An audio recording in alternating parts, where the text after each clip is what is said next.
नमस्कार दोस्तों, जीसीएल में आपका स्वागत है। बात करेंगे वारे एनर्जीज के बारे में। दोस्तों, इंटरेस्टिंग न्यूज़ निकल के आ रही है और इस न्यूज़ को हालांकि मैं पहले भी आपके साथ कवर कर चुका हूं दोस्तों, मगर इसलिए कवर करना जरूरी है क्योंकि कई बार हम देखते हैं कि जो न्यूज़ होती है उसका इम्पैक्ट जो है बाद में आता हुआ देखने को मिलता है और पिछले कई दिनों से हम देख रहे हैं दोस्तों कि कंपनी में प्रेशर बना हुआ है। तो क्या न्यूज़ निकल के आ रही है और थोड़ा सा फंडामेंटल भी इस कंपनी के बारे में जानने की कोशिश जरूर करेंगे यहाँ पर। तो वीडियो अच्छा लगे तो लाइक शेयर सब्सक्राइब और टेलीग्राम का लिंक डिस्क्रिप्शन बॉक्स में आपको मिल जाएगा। तो चलिए सबसे पहले हम बात करते हैं दोस्तों वारे के बारे में। इंडिया की एक लीडिंग कंपनी है जो सोलर मॉड्यूल्स बनाती है। जी हाँ, काफी लंबे समय से कंपनी काम कर रही है। 20 कंट्रियों में इस कंपनी की सोलर मॉड्यूल सप्लाई है और 13.3 गीगावाट के आसपास इंडिया में कैपेसिटी है और कैपेसिटी को बढ़ाया भी जा रहा है। दोस्तों, इंडिया ही नहीं, इंडिया से बाहर भी काम करती है और 34 सालों से 34 ईयर्स से लगातार ये कंपनी काम कर रही है। सोलर, जिसके बारे में हम कई बार डिस्कस कर चुके हैं कि आने वाले समय में आपको ग्रीन हाइड्रोजन, सोलर, ये सभी इंडिया के अंदर बहुत तेजी से बढ़ते हुए हमें देखने को मिलेंगे क्योंकि गवर्नमेंट जो है दोस्तों इसके ऊपर लगातार फोकस कर रही है। अब इंडिया में सोलर मैन्युफैक्चरिंग हो रहे हैं, सोलर प्लांट डल रहे हैं दोस्तों, सोलर पार्क बन रहे हैं बड़े बड़े और एनर्जी जो है शिफ्ट हो रही है सोलर के ऊपर। मगर एक कंट्री और है दोस्तों, अमेरिका, जहां पर इस समय कुछ उल्टा होता हुआ देखने में मिला। रिसेंटली आपको याद होगा अमेरिका में डोनाल्ड ट्रंप ने एक बात कही थी कि ड्रिल बेबी ड्रिल। दोस्तों, कहीं ना कहीं उसका असर हमें देखने को मिल रहा है।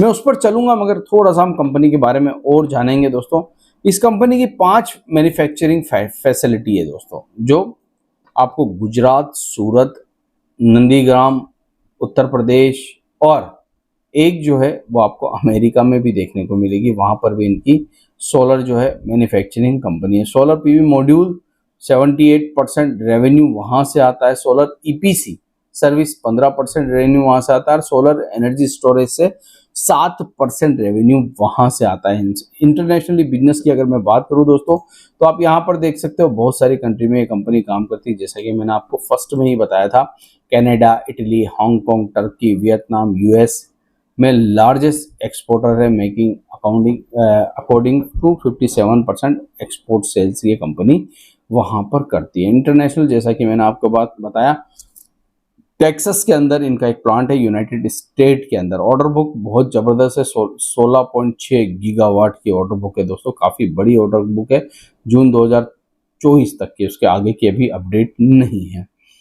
अच्छा खासा ये कंपनी जो है काम कर रही है, जो कि इसके रिजल्ट में दिखता है। अगर आप बात करें, आईपीओ आया था दोस्तों और आईपीओ के जरिए कंपनी ने अक्टूबर 2024 के अंदर 4,321 करोड़ रुपए जो है मार्केट से उठाए थे। 77,553 करोड़ की मार्केट कैप है। करंट प्राइस 2698 मतलब 2691 रुपए और आरओसी आरओई दोनों ही पॉजिटिव है। अच्छी खासी डिविडेंड नहीं देता है डिविडेंड फिलहाल और फेस वैल्यू 10 का है। गिरावट, ये जो गिरावट आपको नजर, हालांकि ऊपर से तो काफी गिरावट हो चुकी है दोस्तों, ठीक है। एक बार यहां से लेकर यहां तक की गिरावट, उसके बाद यहां से लेकर यहां तक की गिरावट, अच्छी खासी गिरावट हुई है। मगर उसके पीछे के रीजन भी है।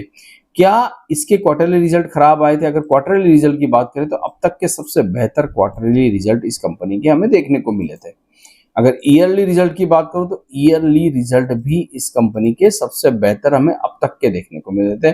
1928 करोड़ रुपए का प्रॉफिट इन्होंने इस साल 2024-25 के अंदर किया और वहीं क्वार्टरली 644 करोड़ का प्रॉफिट किया। अगर मैं बात करूं दोस्तों रेवेन्यू की, तो रेवेन्यू सेल्स में भी बड़ी ग्रोथ हमें देखने को मिली। 2023 जून की अगर मैं बात करूं, 3328 करोड़ रुपए कंपनी रेवेन्यू जनरेट करती थी, जो कि अब 4000 करोड़ रुपए जनरेट कर रही है।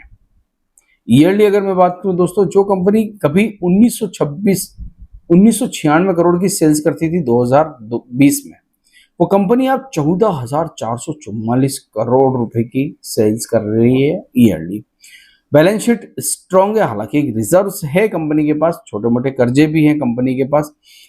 मगर शेयर होल्डिंग पैटर्न को जब आप देखेंगे तो स्ट्रॉन्ग शेयर होल्डिंग पैटर्न है।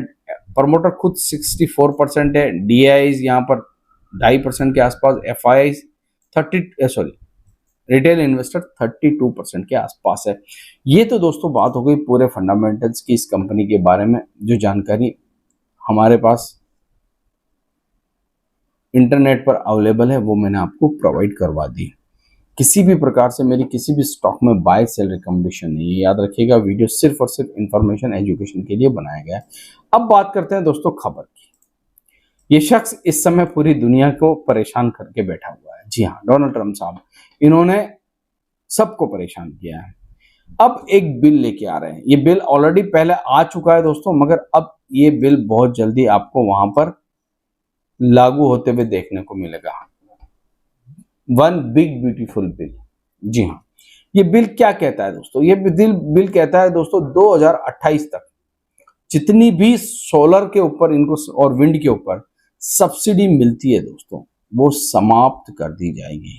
जी हाँ, और ये सबसे बड़ा कारण है। देखिए, सोलर के ऊपर इंडिया में भी सब्सिडी मिलती है बहुत जगह, क्योंकि सोलर को ऊपर ले जाने के लिए, आगे बढ़ाने के लिए, हर घर तक पहुंचाने के लिए गवर्नमेंट सब्सिडी देती है। हमारे यहाँ ईवी व्हीकल पर भी सब्सिडी दी गई थी, अभी हमारे यहाँ सोलर पर भी सब्सिडी दी जा रही है। मगर अमेरिका कहता है कि नहीं, क्रूड सबसे बढ़िया है। और डिल बेबी डिल, वो कहता है अमेजोन के जंगलों में जाओ, क्रूड निकालो, जहां से क्रूड निकल सकता है वहां से निकालो, और हम जो है इस एनर्जी को ज्यादा मतलब हम प्रेफर नहीं करते हैं। तो यहाँ पर दोस्तों ये एक बड़ा जो ये बिल है, ये सेनेट में पास होने के लिए जा रहा है, और उसके बाद ये वहां पर पास अगर होता है तो फिर 2028 तक आपको सारी सब्सिडी समाप्त होते हुए देखने को मिलेगी। और इनका कहना है कि ये जो पैसा है हम जीडीपी ग्रोथ में लगाएंगे, हम देश के भले में लगाएंगे, मतलब जो भी उनका सिस्टम है वो उस प्रकार से ये काम करते हुए आपको नजर आएंगे। और इसी वजह से दोस्तों, इसी वजह से आपको गिरावट का सामना वारे एनर्जी में होते हुए देखने को मिल रहा है। अब कई सारे लोग कहेंगे कि फंडामेंटल स्ट्रॉन्ग है। देखिए, जब भी कोई बैड न्यूज आती है तो झटके तो लगते हैं दोस्तों, ऐसा नहीं है कि झटके नहीं लगेंगे, झटके लगेंगे। और वो झटके जो है इस समय वारे एनर्जी में आपको लगते हुए देखने को मिल रहे हैं। हो सकता है कि झटके बढ़ जाए या कम हो जाए, मगर आपको एक चीज याद रखनी चाहिए, क्या आने वाला फ्यूचर जो है वो सोलर एनर्जी का है या नहीं। अगर आपको लगता है, जैसा मुझे लगता है सोलर एनर्जी का युग आ रहा है, तो आने वाला समय अगर सोलर एनर्जी का है दोस्तों, तो हमें इस सेक्टर के ऊपर बुलिश रहना पड़ेगा। क्यों? क्योंकि बीच बीच में ऐसी चीजें आती रहेगी। देखिए, स्टॉक मार्केट में आपको पता है, पिछले आप एक महीने से देख रहे हैं कि उतार चढ़ाव भरा सोलर स्टॉक मार्केट रहा है। क्यों? क्योंकि वॉर की सिचुएशन चल रही है, कभी टैरिफ की सिचुएशन चल रही है। मगर जब ये सब दौर खत्म हो जाएगा दोस्तों, तो क्या आज ये स्टॉक मार्केट जो निफ्टी आज 24,000 25,000 पे खड़ा है, कल आपको उस समय जब सब कुछ अच्छा होगा तो मिलेगा? नहीं मिलेगा दोस्तों। ऐसा हो ही नहीं सकता कि जब सब अच्छा चल रहा हो तो भाव खराब हो। जब सब बुरा चल रहा होता है तब भाव खराब होते हैं, जब सब अच्छा चल रहा होता है तो भाव अच्छे हो जाते हैं। आशा करता हूँ ये वीडियो आपको अच्छा लगा होगा। अच्छा लगा है तो लाइक शेयर सब्सक्राइब, और टेलीग्राम का लिंक डिस्क्रिप्शन बॉक्स में। Thank you.